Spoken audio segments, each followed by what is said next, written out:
പാർട്ടിയെ സംബന്ധിച്ച് as A whole മാധ്യമങ്ങളും കാണേണ്ടത് ഇത് നല്ല കഠിന പരിശ്രമം നടത്തി നല്ല ചർച്ചകൾ നടത്തി മെച്ചപ്പെട്ട ഒരു ടീമിനെയാണ് ഞങ്ങൾ നിയോഗിച്ചിട്ടുള്ളത്.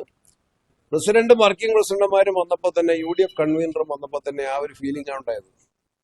വർക്ക് ആ നിലയിൽ സജീവമായിട്ട് കൊണ്ടുപോകാൻ ഞങ്ങൾക്ക് സാധിച്ചു. പിന്നെ എല്ലാ സമരങ്ങളും ശബരിമല സമരം ഉൾപ്പെടെ എല്ലാ കാലിക പ്രശ്നങ്ങളും ഏറ്റെടുത്തുകൊണ്ട് കോൺഗ്രസും UDFും ശക്തമായ സമരമുഖത്താണ്. കോഴിക്കോട്ടെ കോൺഗ്രസ്സുകാർ വിശ്രമരഹിതമായിട്ട് ഈ പ്രദേശത്തെ ഭരണ സംവിധാനങ്ങളുടെ പീഡനങ്ങളെയും സഹിച്ച് മുന്നോട്ട് പോവുകയാണ്. തദ്ദേശ തെരഞ്ഞെടുപ്പിലെ വോട്ടർ പട്ടികയിലെ കൃത്രിമങ്ങളും അന്യായവും സംബന്ധിച്ച പോരാട്ടങ്ങൾ, നിയമ പോരാട്ടവും അതിന്റെ എല്ലാ പ്രവർത്തനങ്ങളുമായിട്ട് ഇന്ത്യൻ നാഷണൽ കോൺഗ്രസ് മുന്നോട്ട് പോവുകയാണ്.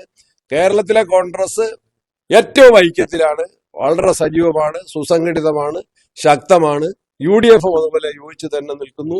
വലിയ തെരഞ്ഞെടുപ്പ് ഒരുക്കത്തിന്റെ പാതയിൽ തന്നെയാണ്.